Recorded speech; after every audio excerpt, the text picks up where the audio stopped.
This program is designed to provide general information with regards to the subject matters covered. This information is given with the understanding that neither the hosts, guests, sponsors, or station are engaged in rendering any specific and personal, medical, financial, legal, counseling, professional service, or any advice. You should seek the services of competent professionals before applying or trying any suggested ideas.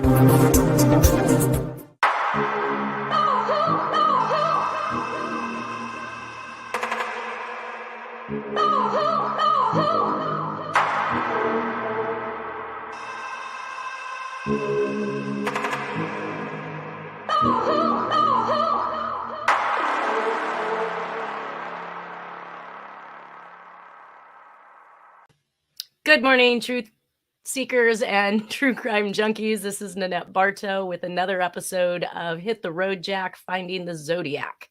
Last week, we were actually talking about some of the things that I had been through, the trials and tribulations of working with or dealing with this case.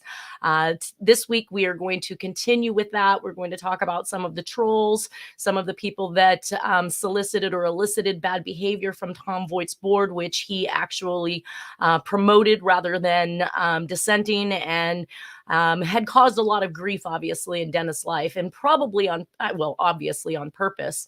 But today we actually have with us a guest. Everybody must know him by now. It's Nolan Del Campo, attorney at law. Let's bring Nolan in. Good morning, everybody. How are you doing? Morning, Nanette. I'm doing well. Good. So last week we kind of covered some of the things that occurred in my involvement with this particular case. And one of the things that were commented on or was brought up by one of my followers was they asked if I had ever taken a lawsuit against Bart for some of the things he had done.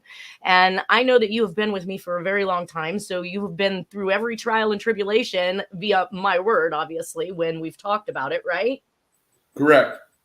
So basically what I covered last week was the fact that after I had came out with my opinion against Bart's wishes, and that he ensued a campaign against me where he solicited from other members of his school to advertise in my area and undercut my fees by $200, in which case caused me to suffer $750 to $1,000 a month in PayPal clicks when I wasn't getting any business, which he was also in charge of my marketing. So he ran my AdWords accounts. And the only explanation for me having such a high pay-per-click rate was because the keywords that were tagged inside of my advertising were causing people who weren't interested in my type of business to click on my ad and to reach out to me for services I didn't provide. So it cost me a lot of money. It almost demised my business. I literally didn't work for months on end and just continuing paying high advertising fees.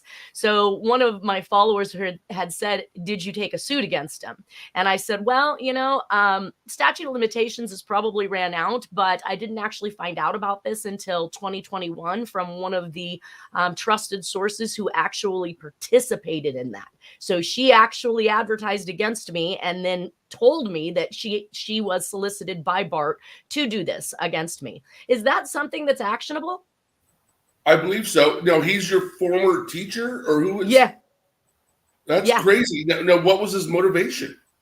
Because he had a book and a documentary he wanted to put out on the fake suspect of Deborah Perez. And I blew that up when I came out and told the truth about Dennis Kaufman and Jack Tarrance handwriting matching. So this went on for a number of years? It went on for quite some time. Yes. Wow. Quite some time. I had to shut down my AdWords. I had to remove him from any access to my accounts. Even when I attempted to transfer over my website and my server to my new IT guy to handle my website for me, we found that we couldn't even access my website. So he wasn't interested in the truth. He was just interested in his version and discrediting you? Yes. So he Yeah, he assisted me with my press release, in which case I was supposed to state that there were idiosyncrasies that were similar, though I needed further research to confirm. I didn't need further research. If he had opened up my work, which we found out he didn't, he would have seen that I had over 55 handwriting characteristics that matched on all levels, from lowercase, uppercase, punctuation, diagrams, everything. I wonder if somebody got to him. Well, he was trying to put out the book on Deborah Perez. That's why I was saying last week's episode, I talked about Deborah Perez and her involvement in this. And I don't really want to relive that at this point. But the bottom line is he told me when we first spoke that he was aware of who Dennis Kaufman was. He knew about Jack Tarrance. He didn't believe that Jack Tarrance was educated enough, albeit we've proven that he's very educated to have been the Zodiac. But that what's that? Smart enough. Very smart enough. It's not just education, but it's just how smart you are. Exactly. So, but despite all of those factors that he was already aware of, he was doing a book and a documentary with a girl that supposedly writes like the Zodiac and showed a genetic predisposition to do so. And it turns out she wasn't even blood related. So he was and this woman actually claimed within a year before this, before he tried to come out with her and her being the daughter of the Zodiac, she had claimed she was JFK's love child. I mean, the woman's psycho, clearly. Was she from the Bay Area? Yeah, Deborah Perez. They stood on the porch of the Chronicle. I've seen stuff on her. Yeah. It's been proven she's not. Yeah, right. She's not the daughter of the Zodiac. Right. She flew into the oblivion just like the rest of the false suspects, the media, and everybody's trying to promote. So the bottom line is that there was no more book deal. There was no more documentary. And the next thing I knew, because I went against his wishes, at first he had attempted to tell me he was going to kick me out of the school. I could lose my tuition. I was still in my apprenticeship at that point. I had about 7 months to go. So he threatened that I could lose all of those things. And then when he came back on a final phone call, he had stated because Dennis never actively paid me for it, I wasn't contracted to have to deliver Bart's opinion, which was my contract. As an apprentice, if you do a case, Bart would get 50% to 70, or I think at one time it was 75%, but at that point it might have been 50% of my case because I had to turn my findings over to him. He had to concur with my opinion, or I had to deliver whatever opinion he told me to deliver. So, he said that if I continued with that opinion and I went on CBS 13 News, that I could lose my schooling, I could be reprimanded by the school. And then, like I said, he came back at a later time and he said, you didn't get paid, so it doesn't follow the contract. You can release your opinion. And then he proceeded to assist me in writing a press release. I wrote the press release, but I came out and made an identification. I didn't say I needed more research. He said that. And because I didn't say what he said, he came back on and followed me on that particular interview and said I was wrong. And then proceeded the onslaught of the demise of my business by advertising in my area with other students and other people, members of his school. And like I said, he cost me money and I didn't take any jobs. So, and I only found out about this in 2021. Well, that's crazy. It sounds like there's more going on than just Deborah Perez. Yes. And he told me I was in over my head to begin with before I even started the case. He was like, I'm sorry. It was after I had said that Jack Tarrance that I wanted to make the identification. He told me I was in over my head. Well, I now know why Bart believed I was in over my head. But either way, I mean, if you collect people to demise someone's business as retaliation for them not behaving the way you want them to behave, that I thought the guy was right. I probably could have taken a lawsuit if I knew and had the proof that Bart had done that to me. Yeah. It sounds like almost an organized conspiracy to undermine you. Exactly. So, and then another thing is that I see that another commenter had made the comment about turning it over to the FBI, which we know it's been in the FBI's hands off and on when the local agencies have called them in to participate or to assist in these cases, but they've never actively taken the case over when in fact, isn't it the jurisdiction of the FBI when a serial killer is involved? Well, if there's multiple counties or multiple states involved, yes, they have authority to come in. And And a lot of times, even if it's just in one jurisdiction, they will turn to the FBI for support and for further research. But a lot of times, involving the FBI does more harm than good. Really? And a lot of times, the FBI is involved in some of these conspiracies and things like that. Like, for instance, Martin Luther King.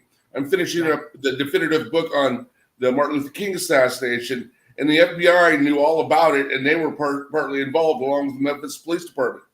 Oh, yes. I've been into the COINTELPRO files and the FOIA files from the FBI. Yeah, and that's CIA too, yeah. Yeah. And a lot of times when they get involved, evidence disappears, things go badly. And it's so weird that so many people are so willing to give them such important evidence. Like Mary Cord Meyer, the CIA agent's ex-wife that got murdered, JFK's mistress, her diary was turned over to James Angleton, one of the high-ranking CIA guys, by Ben Bradley, the head of the Washington Post, because Ben Bradley's wife was Mary Meyer's sister. And they went over to her house and with James Angleton, and they found her diary and they gave it to Angleton, and he allegedly burned it, but he didn't. He kept it. I would tend to believe that they were probably strong-armed into giving it. I mean, you see these clips of, them coming in and taking over and raiding your house and taking whatever they want, and really strong-arming you into giving it. We're going to take it one way or another. That evidence is going bye-bye. Yeah. Well, there's strong evidence of a lot of media cooperation with the CIA and FBI too. That yes. Basically, that's what I'm finding wrapped up around these. Yeah. And Ben Bradley had ties. So I'm going to continue on then with the presentation at this case. In this case, and my whole point about the FBI is like you said, jurisdiction. And we heard on the audio tapes in the last couple weeks from Chris Hopkins that serial killer cases are the responsibility of the FBI. And so they can step in anytime they want. And I had indicated that it would be a good idea for all of the information from all the counties to be funneled into one place. I thought that would be the FBI. Now I'm hearing that might not necessarily be a good idea. But we've worked with the FBI. The FBI believed in Dennis. The FBI did many investigations on the part of Jack Tarrance in regards to this case. But we are not just talking about somebody who killed in different counties in California. In my presentation, we're talking about somebody who killed all over the United States, and that crosses the lines, obviously, from state to state, which definitely makes it FBI jurisdiction. Correct? Correct. So, all right. Why they don't have it, I don't know, but I think that somebody needs to form some type of a committee that's going to oversee the evidence in this case and get the proper people investigated, such as Jack Tarrance. I'm now back to some of the things that Tom Voigt had done to us. And today last week, I had found several emails from this individual called Sad Badge. And he actually contacted me from 3 separate emails, which were likely 3 different people from Tom Voigt's board. And they were all just taking a shot at Dennis and I. And they thought that they could con us. They think that they're sending us information we don't already know about Deborah Perez, and they literally are talking about it amongst themselves on the message board. But we actually had somebody that was on the message board incognito who was coming back to Dennis and I and reporting to us that they were the members of the board and Tom Voigt were all conspiring to make up some phony timeline and see how long they could jerk my chain based on that phony timeline, giving me information and you'll see as we go through the emails, we're not going to do all this man's emails today. We're going to do just this particular one because I thought it was important to show the kind of things that was coming out of Tom Voigt's board.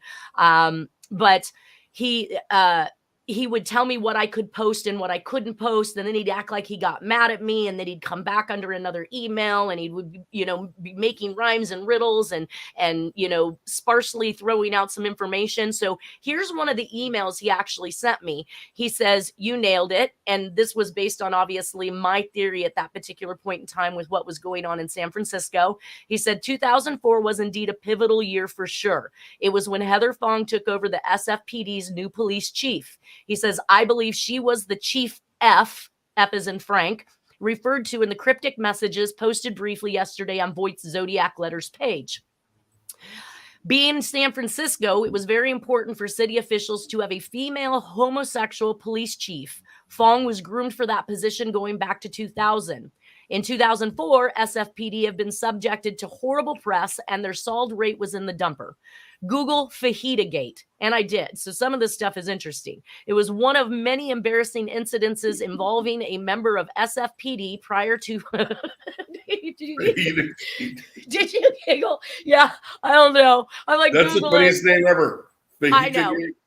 Oh, he makes all kinds of rhymes, and he sends me this cheese letter that's supposed to be from Tom Boy or from the Zodiac. Like it gets hairy. The bottom line is that they're perpetrating a display of inaccurate information on purpose to us, trying to get us to break information or put information out there that would make us look stupid. So he says it was one of many embarrassing incidences involving a member of SFPD prior to Fong's arrival as chief.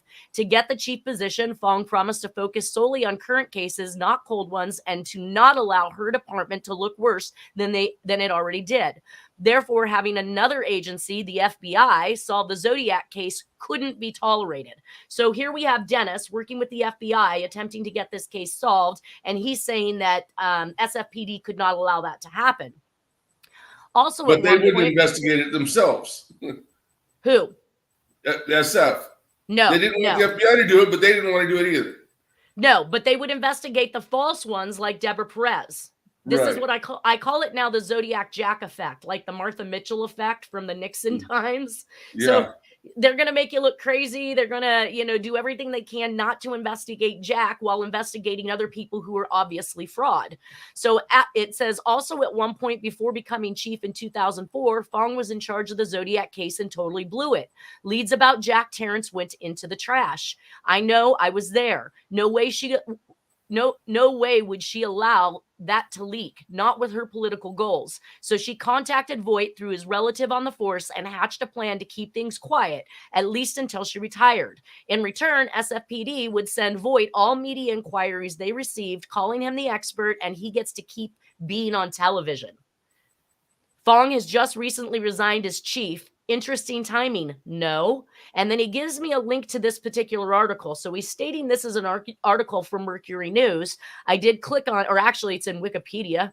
I don't know if it's really on Wikipedia, but I tried clicking the link and it does not go to any page now. So it's telling me page not found, as is the cheese letter that he sent me as well. So either they created this link in order to make it look like that, but I can't go back and bring that up anymore. So the information has been torn down. Well, we could check with the Mercury News with their archives to see if that article exists. Yeah. That can be researched. Okay.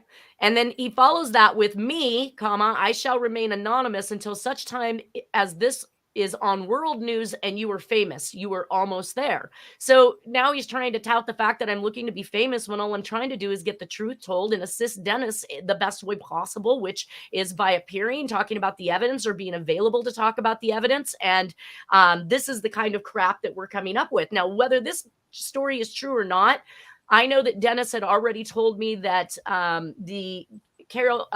Kelly Carroll and the other, I'm dismissing his name out at this point, had round filed all the evidence that he took in, which turned out to be true because they never, ever properly investigated Jack. And based on the audio calls that we listened to that Dennis recorded of him in law enforcement, including Kelly Carroll, Kelly Carroll was adamantly opposed to Dennis. And you could hear it in his voice when he talked to him. All he cared about is who was talking about, who's not participating, and why it's a pissing contest, rather than what can we do to investigate Jack. So this guy sends me this letter, and then he also sends me links to what we call the cheese letter. And we're going to talk about that in a second. But this article from Mercury News and that cheese letter have all been removed from the internet. Now, I also ran these particular URLs into the Wayback Machine. The Wayback Machine even says they don't exist, and that's like an anomaly. Wayback. Kelly Carroll is FBI? No, he's SFPD. SFPD, okay. Yeah. Right. So now, what was Fajita Gate? I don't know. He could. Well, if you put that in combination with the cheese letter, it's kind of a giggle. He's just messing with us, right? I really don't know what it is. That's just a funny name. Right. And when we go through his emails, you'll see that I'm constantly questioning him and telling him I don't believe him because we already knew that Voight's board was going to do this. We already had the inside information that they were attempting to perpetrate this particular plan against us. So I heeded it very carefully, and I would post the things he told me to post, and I would sometimes post things he told me not to post, and he'd get mad at me, but I didn't care. This was about the truth. You don't get to tell me not to do something when you're telling the truth. Right. Well, obviously, this is quite sophisticated. He's really literate, and he's got points to make. But yeah, you have to take it with a grain of salt. Right. And that's what I did. So moving on, one of the things, like I said, was the cheese letter. And I actually had to reach out to Harriet because, like I said, I cannot go back to that particular email and pull that link up because it's no longer available. I do know that I have the cheese letter in my files, but if you knew how many files I had, it's absolutely ridiculous for me to go through and try to find, but I will find it. But I do have the context of the letter because Harriet sent it to me. So the letter, now try to contain yourself, Nolan. The letter says, "This is the Zodiac speaking. So you broke my cipher, Gouda, for you. Some people call me Munster. I won't give you my name, but I live in Monterey, Jack. I cut a slice and grate on people. I'm from Wisconsin. Swiss you were here." With the crosshair circle, cipher, and symbol. Wow. So that's the cheese letter. That's the cheese letter. Now, I wouldn't put it past Jack for doing something like this because he is kind of a little bit hysterical like this. I mean, he does put some pretty interesting things together, and his rhymes and his clues and his things he's got going on. But at the same time, you got to like err with some on the side of caution a little bit because they also included this little by case. You see this right here? Yeah.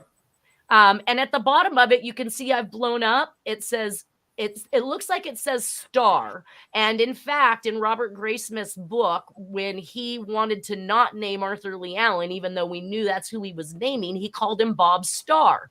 So yeah, at the beginning of the book, yes.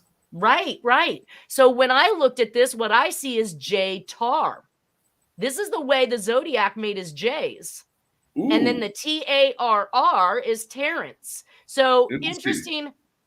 But at the same time, I knew that there was Zodiac font out there. Somebody had made a Zodiac font program, which made it very easy to plot this stuff in. And I did a comparison, a simple one, to the Halloween card where it said by knife, by rope, by fire.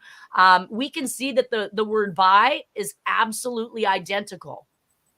The shapes of the Y, even where it indents, the shape of the B, the thickness, where the thick parts are versus the thin parts, all of it's identical, and so is the K. The only thing that is different is the ASE. So yes, they very well could have doctored and put this whole entire thing together, but he tried to believe. This guy tried to make me believe that this actually came with that cheese letter. And and obviously the star to me would look like J Tar. And if it were real, then maybe Jack did give his name, and maybe this is why Robert Graysmith used star in his book. Either way, we can see over here to the right, we've got 3 different emails. The first one he contacted me was on the top one. The second one happened to be after he claimed I posted something he didn't want anybody to see. Now he's going to have to dump his email. So he's mad at me. And then he comes back with a version that's no different than the first one. Like, if you had to dump your email because somebody was going to find you and all you removed was the underscore between sad and badge, you didn't do a good job at hiding yourself. Then I found a third person involved with this email. And quite frankly, these emails resulted in the end when I told him I didn't believe him anymore after him sending me several riddles that he thought I should figure out. It was like he was trying to play some game with me. If I can't figure out the riddle, then I'm clueless and I'm not fit for this job, was basically his message. But at the end of this message, this man proceeded to tell me he wanted naked pictures of me and proceeded to give me the length and width of his genitalia. Oh, great. I never responded after that. Like, you seriously are a douchebag. Anyways, when I looked up case, obviously, in Wiktionary and in Wikipedia, it is actually a German specialty cheese that spider mite, some type of a mite, is used to make this cheese. So in fact, the word case spelled incorrectly instead of C-A-S-E as K-A-S-E is in fact a cheese. Okay. Now, the 2008 suicide of Bruce Ivins coincides with Dennis's finding of the hood. So I found that extremely interesting as I did my research this last week, because I did not realize that these two particular things happened at the same time. But when I actually ran this, I wasn't sure. I mean, can a person actually commit suicide by taking Tylenol? Have you ever heard of that? I don't know about that. Yeah. Well, that's the story. That's the official story. And in December 2009, Dennis gets texts from Chris Hopkins saying that they're going to close the case on Jack after the holidays.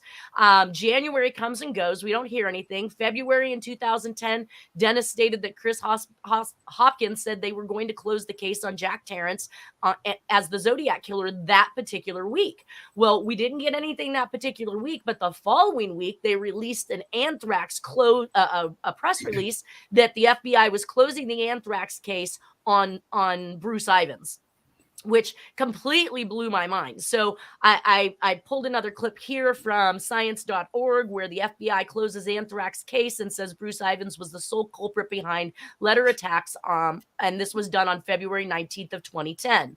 So moving forward from that, in 2010, the preliminary examination shows characteristics that suggest this could have been written by the Zodiac Killer to Bruce Ivins a year before he was a suspect. So we have this letter here, this postcard and greeting card, or it's actually written on hotel paper, but it's mailed to Bruce Ivins at AMRID, U.S. AMRID, which is Fort Detrick's. And he says, "Hello, Bruce, a gift from Princeton. Enjoy the postmark." And we can see the postmark is Trenton, New Jersey. All of these revolved around the actual perpetration and the attacks of the anthrax letters. So you've got some odd person out, kind of like when the Zodiac wrote to Dallas PD in regards to JFK. We now have the Zodiac writing to Bruce Ivins, telling him to enjoy the postmark. And Ivins isn't even actually a suspect at this point. He doesn't become a suspect for almost a year later. So why? And now it's pretty much been proven that Ivins was not behind anthrax, right? Yes. A week after the press release by the FBI, Congress came out and said the motive doesn't match, the handwriting doesn't match. They failed to tell the public when they said that Ivins tried to con them by giving them a fake flask that he didn't use that particular strain in. The FBI failed to mention that he gave him 3 other flasks that did have that strain in it. So they wanted to dump the 3 that he gave them that proved he was being honest about the strain and say that the one that didn't have that strain in it was him trying to give them a fake flask. So I am kind of researching a little bit of the things that they've done in the investigation. But right now, I do also know that the Zodiac writes in one of his letters down here, it's, I think, the bus bomb letter. He says, "My killing tools have been bought through the mail order outfits before the ban went into effect." So I looked at what kind of bans were going on at that time. And in 1969, it was the chemical warfare bans. They were putting a squash to all bio warfare, and you could no longer purchase these biological weapons through the mail, which I guess evidently you could do up through 1969. Crazy. And so I did, right? So I did a little bit of research on that too. And it says executive action on biowarfare was followed by congressional action on the chemical warfare. In August of 1969, the Senate passed an amendment to the military procurement bill, which unilaterally announced first use of chemical weapons. The Senate action also issued a moratorium on the acquisition of new chemical weapons, as well as de-emphasized the need for chemical weapon readiness. Then we look over to the left over here and we see that Nixon issued his statement on chemical and biological defense policies and programs on November 25th of 1969 in a speech from Fort Detrick. Now, the coincidence about that is that this letter down here from the Zodiac is written November 8th, 1969, but the president doesn't give his speech on it until November 25th, 1969. So I think here it looks as though the Zodiac has, again, inside information he should know about, correct? Yes, the timeline suggests that. Right. So again, he's either in on these talks or he's talking to somebody who's in on these talks. Either way, he has information the average public would not have. So, yes, Bruce Ivins is not the suspect for this, and it was erroneously closed on them. But Congress came back a week later and said, nope, you're not closing the case. It doesn't work. And from that point on, we never heard another word from Chris Hopkins about the case being solved on Jack. And I had to wonder why. But I had already done the handwriting on the anthrax and found that there were similarities. I found connections between the communications. And I was pretty set at that point that Jack was also our letter writer in 2001, perpetrating yet another installation of political crisis antagonist situations for the benefit of Bush going to war. So here he is on the FBI's #1 list as of 2000 because Dennis has turned him in. And in 2000, we see him perpetrating another plan with information that I don't believe he should have, including writing somebody who's not even a suspect yet and asking them if they enjoy the postmark, which is where the letters were mailed from. So I've already covered this. Basically, this slide here just reaches out to the discontent of Congress and them denying it. It says and this was that one of the excerpts that I found, that officials also acknowledged that they did not have a single definitive piece of evidence indisputably proving that Ivins mailed the letters. No confession, no trace of his DNA on the letters, no security camera recording the mailings in Princeton, New Jersey. So again, that ties back into that particular letter that was mailed to Bruce Ivins. The anthrax handwriting comparison with the Zodiac Killer is a match. The 2005 Tim Miller finale letter takes credit for it while calling out Bush cryptically through the words humble text or humble, also calling out Tom Voigt. So, and then making the statement that super fudge works well. And we'll talk about that when we get to those letters. Yet record, it says, one of the Frontline news articles that I pulled, it said, yet records discovered by Frontline, McClatchy, and ProPublica reveal publicly for the first time that Ivins made available at least 3 other samples that the investigation ultimately found to contain the crucial variants, including one after he allegedly tried to deceive investigators with the April submission. So he was allegedly trying to deceive them. He didn't try to deceive them because he gave them 3 other flasks, but because they disregarded those 3 flasks, they felt that they could go in that he wasn't being honest and make him the prime suspect for this particular case. Yeah, he was being set up, it looks like. Right. So I faxed my anthrax letter examination to all 40 members of the Amerithrax Committee members, which are all members of Congress, and I did not receive one reply. In reference to Bruce Ivins, I did not know at the time. I attempted to reach out to him and send him a letter, and I actually ended up receiving a call from NYPD, who called me after I mailed the letter to Bruce and basically shook his finger at me, and the officer sternly said that I shouldn't be trying to contact a scientist. I was like, what the what? Since when and where is that a law that I can't write somebody who's been named a #1 suspect in a case that I find is likely innocent and that there is other evidence supporting that he is, and I'm not supposed to contact this person? We can see here that on April 9th, 2007, so that greeting that was sent to Bruce Ivins was done on April, let me go back. It was done on April 11th, 2006. So almost a year to the date, on April 9th of 2007, Bruce Ivins is served a subpoena from the U.S. Department of Justice to come in and discuss his knowledge about the anthrax. And they specifically say in that letter, you are not a target of this investigation. You are not a target. Yeah, that's a lie. How did you become... How did you become the #1 suspect? And then, of course, I looked over at some other stuff, and it said Ivins committed suicide in 2008 after coming under FBI scrutiny.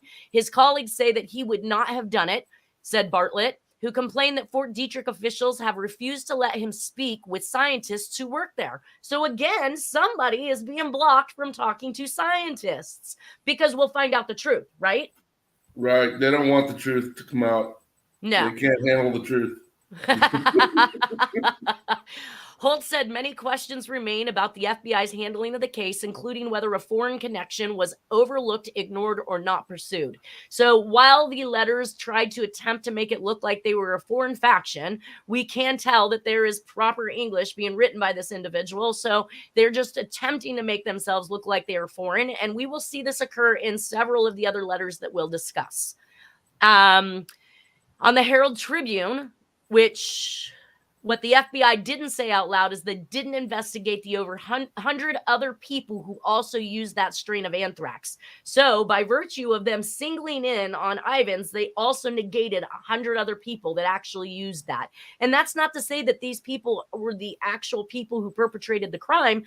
And we have the Zodiac saying he bought these weapons before the ban went into effect. Right.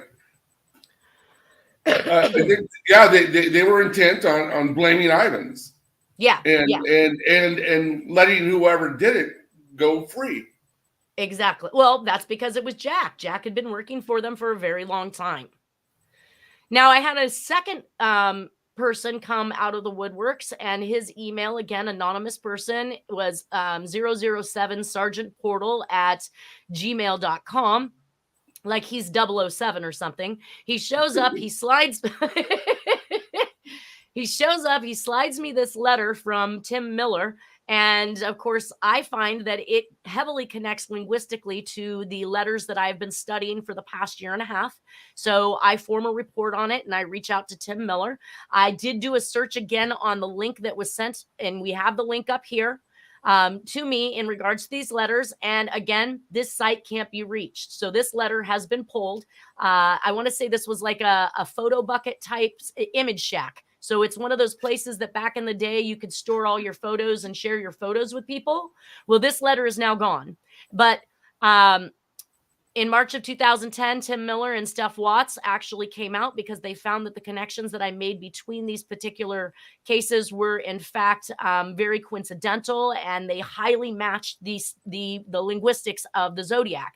So Tim Miller, the owner of EquiSearch, and by the way, he's the one that found Casey Anthony's baby's body in the suitcase in Florida because he searched for her, which is now what I'm calling the John Walsh effect, because again, another individual who's lost their child and then has become, some type of head lead investigator of things, kind of puts him in the realm of John Walsh, but also in the realm of all the others that have lost their children throughout these political strifes, like Senator Percy and Voinovich and some of these other individuals, that high-profile individuals that lost a child during some type of political strife. So Tim put me on the phone with the retired head of the FBI, and he searched for this particular 007 Sergeant Portal, couldn't trace him back to anything, couldn't locate an IP address. So am I being lied to? Can they not really find people through these type of means, or are they purposely not looking for this individual? Because I thought the FBI really had the ability to be able to search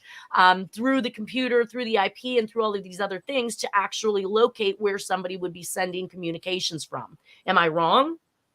No. Yeah. It depends on which agent is in charge of investigating and who his boss is and how high up the orders come to either move forward or to stall it or not do anything. Well, my memory serves that this guy was the retired head of the FBI that I was speaking to on the phone, not just some agent. And they came back and said they could not find it. There was nothing there. Now, when Tim Miller turned this letter over in 2005, by 2006, it was gone. It no longer existed in the police department. Even when you retire from organizations like the FBI, you're never really retired. Right. You have ends. You have people. And there's certain secrets and certain things that will go to your grave with. Right. So, well, there's loyalties and whatnot. So exactly. So you may not get a straight answer from someone like that. Well, basically their answer was. Yeah, their answer was basically there was nothing they couldn't find or figure out who this person was. They couldn't figure out how this letter ended up on Image Shack in 2006. Tim Miller couldn't explain how the letter that he had just recently turned over had gone missing and nobody could now all of a sudden find this letter. But Tim's letter, and coincidentally, the same time the original Zodiac, and then I was going to say, coincidentally, at the same time the original Zodiac letters went missing was at the same time that Tim Miller's letter went missing from the League City Police Department. Coincidentally. Yeah. All right, so now this handwritten version was a second version that I found on ImageSack, and again, I have the URL up there, but you cannot reach anything with that. Tim Miller had never seen this version, and so due to that, I had to kick it from my examination as it being a Zodiac repeat, because we do know the Zodiac likes to write multiple communications to several different agencies at one time, but Tim said he had never seen this letter, he has no knowledge of this letter, and so I kind of set it aside. I do know that the cut and paste version is definitely a Zodiac 101 thing to do. We've seen cutouts many times up to this point, but I didn't really have any way to be able to actively look at this handwriting and say for sure that it came from the Zodiac, because nobody knows where it went to, nobody knows how it got there, and nobody knows how it ended up on the internet. So, there's no source. Yep. Gotta kick it. Now, in 2010, I contacted Barry King and Catherine Broad, father and daughter attorneys from the Oakland County child killer cases, and they occurred in 1966 and 1976 and 1977. I gave them the linguistic exam for the Dr. Danto letter, which is this typewritten letter over here, these two parts. And in 2002, Tarrance Batcher, who's been on this show a couple times, had forwarded me a letter, a handwritten letter found in the Jill Robinson's files. She's one of the victims from the OCC case. And I did the handwriting on this maybe a month or so ago and found that the handwriting is absolutely 100% a match to the Zodiac Killer's writing. And that I turned that handwriting examination over to Catherine Broad. She has worked diligently to get the files released in this particular case, and they are kind of piecemealing them out to her, which is where this letter was found. And she said that she was going to actually make a connection or a link to my handwriting examination to her message board. I don't know if that's been done. I haven't followed up on it, but she has now seen that not just a linguistic match based on these things, but also now a handwriting match in the case. Oakland County, is that in Illinois or Michigan, or where's that? Yes, it's in Michigan. Michigan, okay. And we have things that we found in Jack's belongings, like a phone book from a woman who mysteriously went missing 30 years previous, that was in the heart of the whole entire event. She's within 30 minutes of all of the kill spots. She had receipts that were in this phone book that were within days of these children being abducted or found. So likely that these were mementos in order to remember those particular dates. But in August 12th of 2010, we also visited Mitzi Roberts of the LAPD and her captain. We brought negatives of the Black Dahlia that we believed were the active point in time in which Black Dahlia was being tortured. They sat through the Black Dahlia presentation as it related to the Zodiac in agreement of my findings. So the captain is nodding his head that everything I am saying about these letters are correct. But in the end, Mitzi was told not to touch the case. Dennis described it to me that she called him up and said that she was crying because here she is, the cold case detective. This is supposed to be right up her alley. She's got good leads to follow up on. We've dropped these negatives off to her and we want to see what they find or what they can image out of them because they have better quality techniques and technological resources than we do. She calls Dennis crying, stating that she was told she cannot touch this case. She was yelled at by her captain, "You will not touch this case." So she flew up to Sacramento, which we had to drive to LA to take them these negatives. She flew up to Sacramento and returned all the negatives except for the two negatives that actually had these two images on it. So now we've lost even more evidence.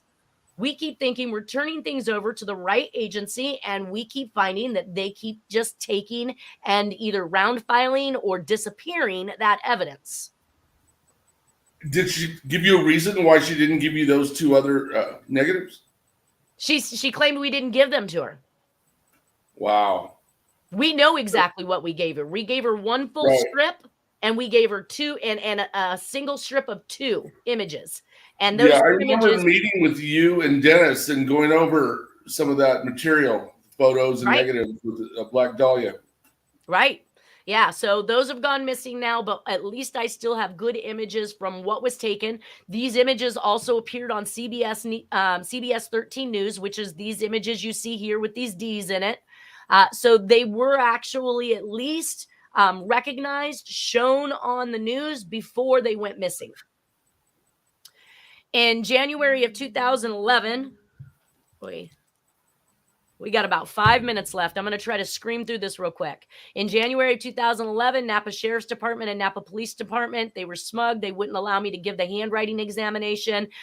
They explained that the grant from the government for cold cases would be better used in cases where there was more evidence. I had it sitting right there in front of them, and they didn't want anything to do with it. Bruce Smith, I spoke with him of the D.B. Cooper case. Everybody will know him. He's the individual who believed that Rackstraw was the number one suspect, but we can show in a million ways how Rackstraw wasn't, and it seems he was just bullying and wanted to keep on his number one suspect when the police would never even touch the guy. Rackstraw actually also ended up mysteriously wrecking and killing himself in a car on a long stretch of road where there was no way that he should have wrecked. So there we have, like Bruce Ivins in this suicide of Tylenol, we've got another individual who just miraculously, and this guy actually had some good information. When we get into that case, the D.B. Cooper case, we'll see that the inclination of information that individuals have that they shouldn't have, even though they're not the perpetrator. And it's kind of like the John Mark Carr thing with the John Benet Ramsey, just like with the Bruce Ivins getting the letter about information that shouldn't be known by somebody ahead of time.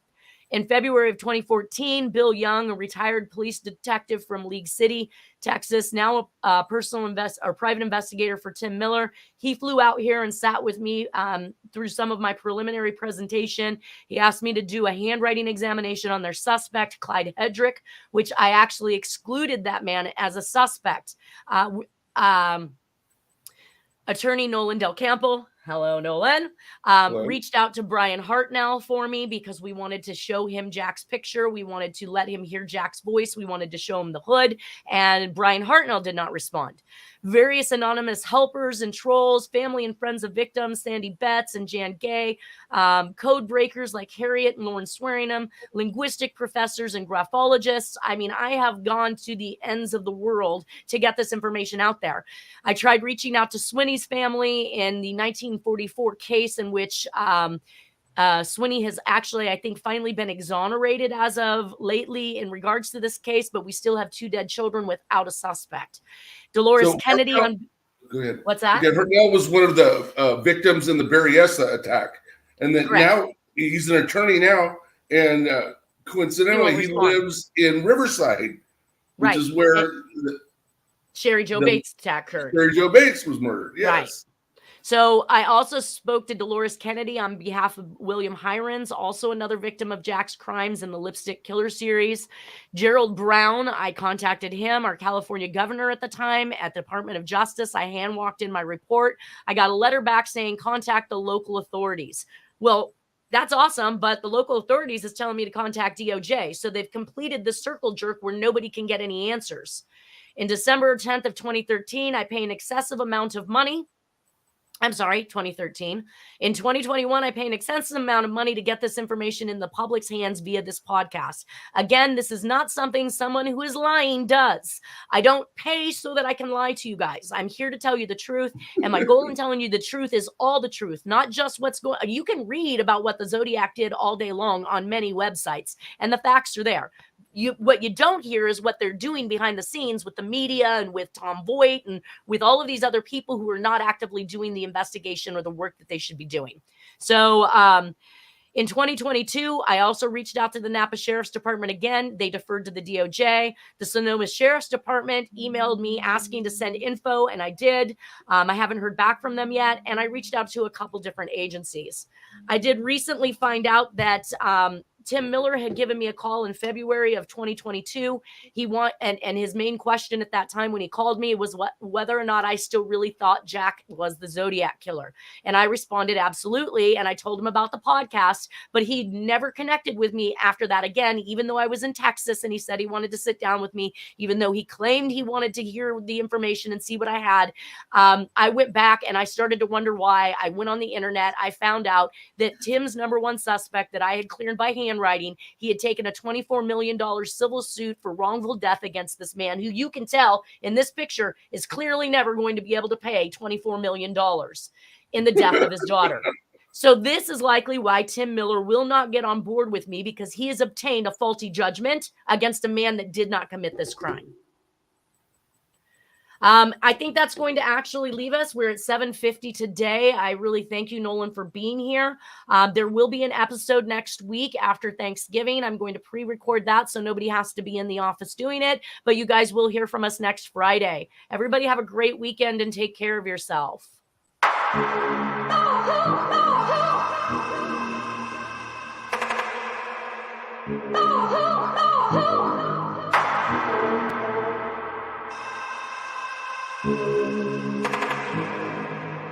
Oh,